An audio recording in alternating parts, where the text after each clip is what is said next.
Kunasi, how are you? My name is Sorcha and I am part of Candlelit Tales, and today I want to do something different. Usually we tell stories from Irish mythology and talk about them on our podcast, but today I want to talk about the time of year we are at, specifically Bealtaine. Now, Bealtaine is one of 4 fire festivals that make up the Celtic Wheel of the Year.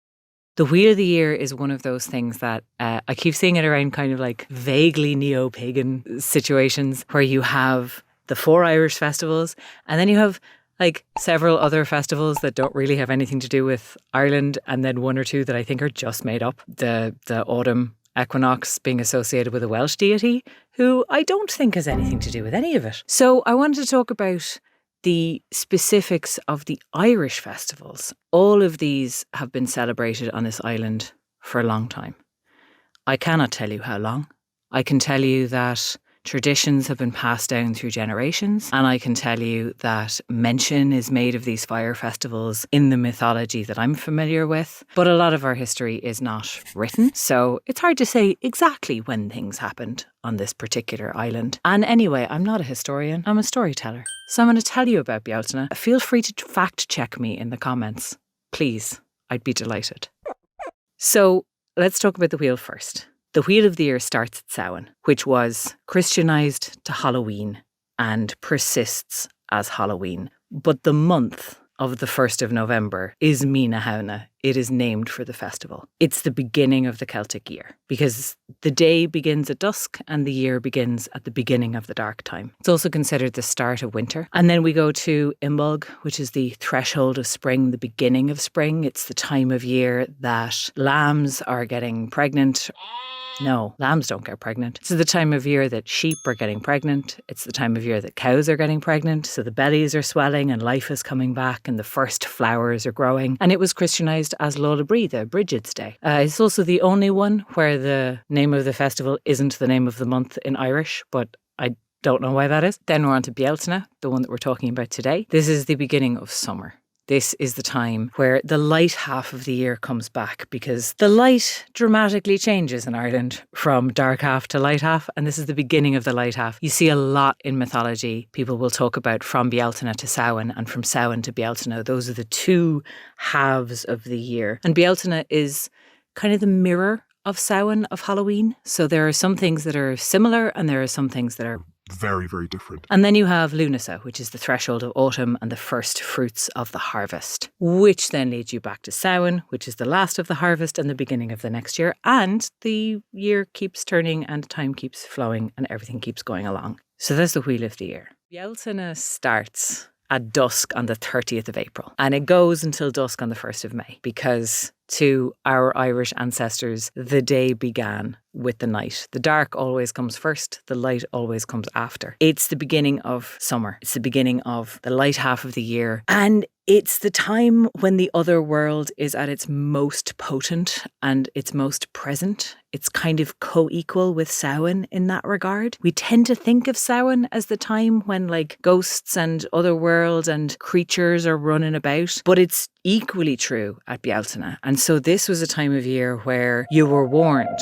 to stay indoors and not go running around and not go looking for the other crowd. It was really important at this time to protect against the forces of the other world, which were very much seen as being hostile, very much seen as being mischievous, dangerous, potentially disastrous. Because this was also the time that you needed to be really, really, really careful of your luck. Your luck had to be guarded fiercely. In terms of our agrarian ancestors and our pre-industrial Ireland, which is mostly what I'm talking about when I talk about these festivals. This was also the time where all of your ploughing should be done by Bealtaine so that the fields were ready for sowing. It was the time when the cattle and the sheep would be moved to their summer pastures from their winter pastures, and that also had an effect on the human world because people would be hired at Bealtaine. There were hiring fairs where people would get contracted to work for the summer. It was also the time that like tenancies were renewed. So there was a lot of legal and sort of bureaucratic stuff that came in around this time as well. Just kind of reaffirming how important the day was in Ireland and to Irish people going back such a long, long time.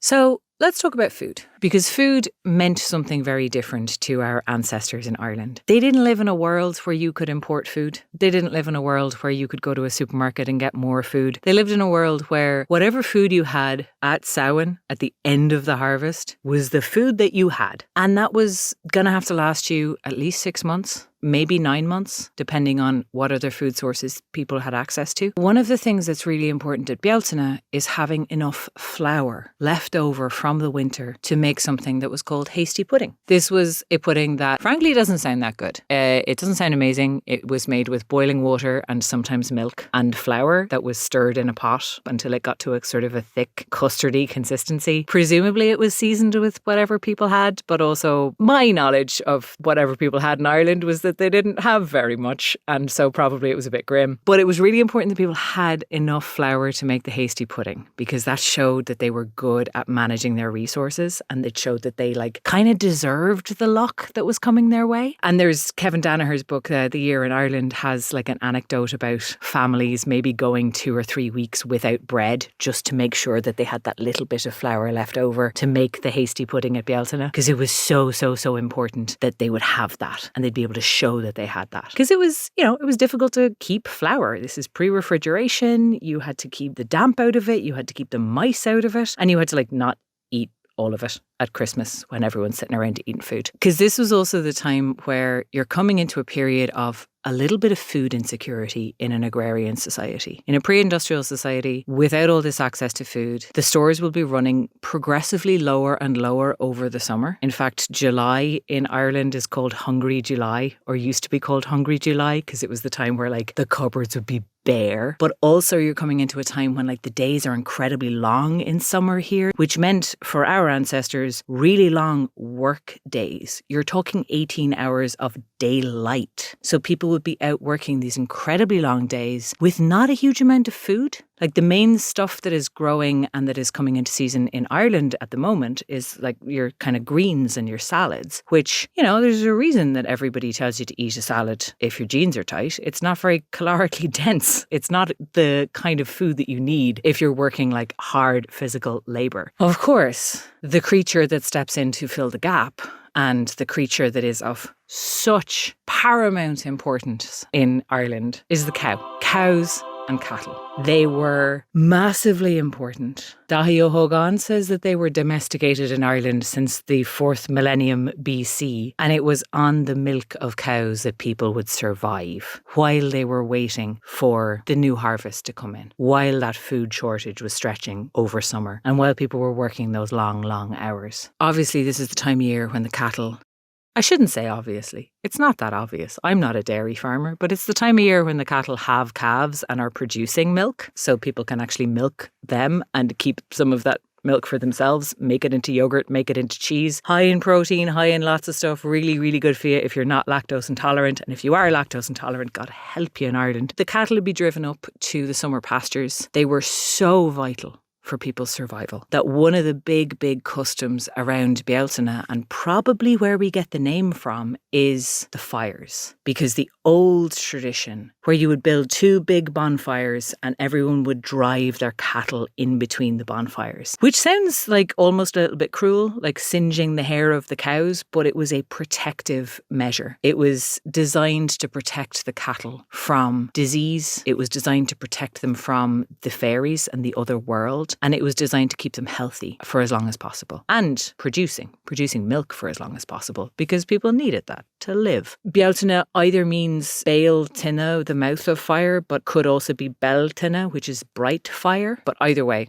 fire, very important to this festival and this time of year. This custom kind of dwindled down the country, but it survived in a kind of a rudimentary way, with farmers singeing their cattle's fur or hair or tails with a little ember from the fire, rather than having these great big bonfires. So you kind of see these customs morphing and changing over time, but the idea of them and the sort of idea behind them staying the same. So cows and cattle, they were thought to be really important not just to people here, but also to the people of the other world. If you had a particularly wonderful cow, a white cow would be really highly prized, or a cow with a crooked horn. They were thought to be like the best milkers and the best cows. You had to be really, really careful. You had to be careful not to boast about your wonderful cow, and you had to be careful that you had your cow protected because somebody from the other crowd might come and steal it. So there were two ways you could kind of go with that at Bealtaine. One way was to leave out an offering of milk for the fairies so that maybe they would be like placated and they wouldn't steal from the cows if you just gave them a share. Less offering and worshipful offering, and more kind of like protection racket offering. Or you could try and make things off-putting for them. So the fairies were supposed to really hate foul smells or like nasty things, dirty things. So there were pishogues, which are like superstitions and little rituals that people used to do that involved taking like rotten food and menstrual blood and mixing it together and like burying it in the yard around the cow barns so that they would be protected and they'd be helped. I'm not entirely sure whether they did that in the winter cow barns or whether they brought them up to the summer pastures, but I'm sure people who did those things thought it through and had a good answer for that. You might also just get a fairy that would steal the milk from the cows. It might be in the form of a hare. We don't have a lot of witch lore in Ireland. We didn't do witch trials here, but there's a weird superstition around hares, and sometimes hares would steal milk from cattle, and sometimes that hare would be a witch in disguise who had transformed herself to drink the milk from your cow and then run off as a hare again and turn into a lady. So there are a couple of stories about witch hares, but also hares themselves generally are a little bit, I guess, suspect. They're otherworldly creatures. They could be fairies disguised as hares. They could be the dead disguised as hares and going about. Or they could be hares. And sometimes just normal hares were also thought to steal milk from cows. So, hares. So, luck. Let's talk about luck, because luck was something that it was almost like a tangible thing that could be stolen from you at Bealtaine. We've talked a bit about this kind of agrarian society where you're very dependent on weather, you're dependent on a lot of forces outside of your own control, which a lot of people like tended to put onto the other world and had all these pishogues around controlling them. But one of the really important things at Bealtaine was to safeguard your luck and your household's luck. Now, I always think of this as kind of like in opposition to Samhain, where you had people going around asking for soul cakes and being like given gifts of food. At Bealtaine, you are not supposed to ask for food. You are especially not supposed to ask for salt, because if you ask for food from another household and they give it to you, you're stealing their luck. You're stealing their luck for the year. Some of these superstitions around luck, I just find them really funny because they seem to really reflect a mindset in Ireland of everybody being really suspicious that their neighbour is out to steal their luck. There's all this stuff about not asking for anything because, of course, it would be unthinkable in Ireland to refuse to give somebody salt. That would be beyond the pale of any kind of custom. So the way to get around this is that your neighbours are not supposed to ask. Am I allowed to swear? The sneakiest way that I saw of people trying to steal a household's luck was to do with fire, because you're not supposed to let any of the fire from your house go out of the house. Of course, this is a time when we're talking about like every household would have a fire because you would have to cook over it. So the sneakiest way to steal luck from one of your neighbours was to go in and light your pipe from their fire and then walk out with your pipe, because you'd have stolen all of their luck for the year. And I think you keep it for yourself. I'm not quite clear on the motivations of this, if it's just to like get one up on your neighbours or if you actually get to like accumulate luck from lots of different sources and just kind of like hoard it to yourself. Presumably it's the latter, right? You had a lot of stuff around water, particularly well water. If one of your neighbours came by and took water from the well on the night of the 30th of April into the 1st of May, before you got the water, they would be stealing your luck. There was also a few superstitions around the morning dew on Bealtaine. The one that I remember hearing growing up was that if a woman bathes her face in the morning dew on Bealtaine, she won't show any signs of aging for the next year. So, if we all start doing it around 25, then we'll just like stay exactly the same forever if you just make sure you never miss a Bealtaine. Irish skincare, morning dew. But again, if your neighbours pipped you to the post and got the dew from your land before you did, they would steal that luck for themselves. The bastards. You've probably heard of maypoles, or at least I had heard of maypoles before I started looking into this. These kind of like striped poles that people would dance around. They were much more of a thing in England than in Ireland. Irish people had a May bush, which is different. There are a few accounts in Kevin Danaher's book, The Year in Ireland, which I'll link in the description, that talked about people trying to introduce the maypole, which was kind of seen as being like, this would be a civilizing thing for the wild Irish. There was a maypole put up in Finglas and in Harold's Cross that had prizes at different levels. They soaped the pole and then hung different prizes at different levels so people would try and climb up and get it. That was the tame thing that people could do that was better than the native custom of the maybush. But the maypoles didn't really catch on around the countryside. What you hadn't said was these maybushes. There's a few different versions of them. On a household level, you would get one and you'd have it at your door and then burn it that night. On a community level, there might be one for the whole town in different parts of the country where it would be put at a crossroads, or it would be like in the village square, and all of the local kids would like help decorate it. And again, you'd all burn it in the kind of square at the end of the 1st of May in the evening. Or adults could get involved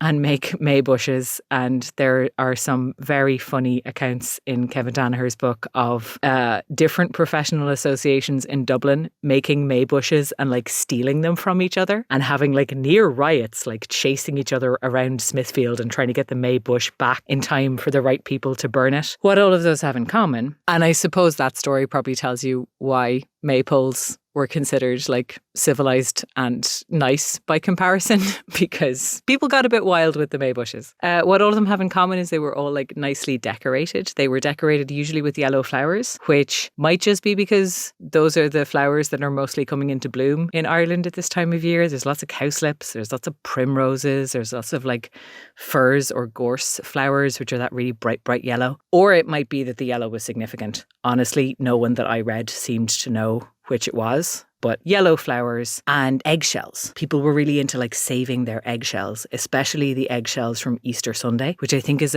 probably a Christian influence tie-in thing, but who knows where any of this started really. So the May bush would be decorated, and again, it was considered like primarily protective. It would be at the threshold, it would keep you safe, or it would be at the crossroads, it would keep you safe, it would be lucky, it was celebrated, and then it would have to be burned because it's also a physical thing that someone could steal and take your luck by stealing. It was kind of simultaneously like a protection, but also something that you had to keep an eye on. You had to like guard the May bush and make sure it was okay. They were often hawthorn branches. So these were not planted bushes usually. They were cut branches from certain trees that were then decorated. And hawthorn has like a really strong association with the other world, but it also is considered to be an extremely protective plant. And if you see them, they have like big thorns, and they are, they are protective because you wouldn't want to force your way through a hawthorn because it would prick you, basically. One of the main things at Bealtaine that people were very concerned about was the fact that the other world was also moving. It was the time of year when you brought your cattle to their new pastures. It was the time of year where people might move if they had new tenancies. And the other world always kind of parallels this world in Irish folklore. So it was also the time of year when the fairies or the good people or the people of the other world would move from one she to another. It was considered like particularly dangerous to meet them while they were trooping, while they were moving. Because however, kind of chancy the other world is at any time of year, when they're on the move is the time that they seem to be like the least crack and have the least patience for being interfered with by mortals. So they were very, very dangerous at this time of year. There's a lot of folklore around the other world, and there's always this kind of slightly interesting conflation between the people who live in the She, the old gods of the Tuatha Dé Danann, the fairies, and also the denizens of the other world, including the dead, which is why Samhain is kind of associated with All Souls. But Bealtaine as well is a time when like the walking dead can be walking and the living dead can come back. And so there is this real fear around the other world and like keeping it away and keeping it at bay. It's a time that people were advised to stay home, not to go out, because you did not want to encounter the other world. These days, I think we have a very different view of the other world. And I think part of that is the way that Christianity has kind of waned on this island. People have gotten more interested in these old beliefs and these older traditions. And a lot of people are like, no, this sounds amazing. Let's go and meet the fairies and it will be great. And to that, I would always say it might be, but these are creatures and these are energies that are very unpredictable and very powerful and not always delighted to see human beings coming over to interfere with them. If you decide to go looking for the trooping fairies this Bealtaine, I wish you all the best of luck, and any additional luck that you might be able to scrape up off the ground will probably serve you well.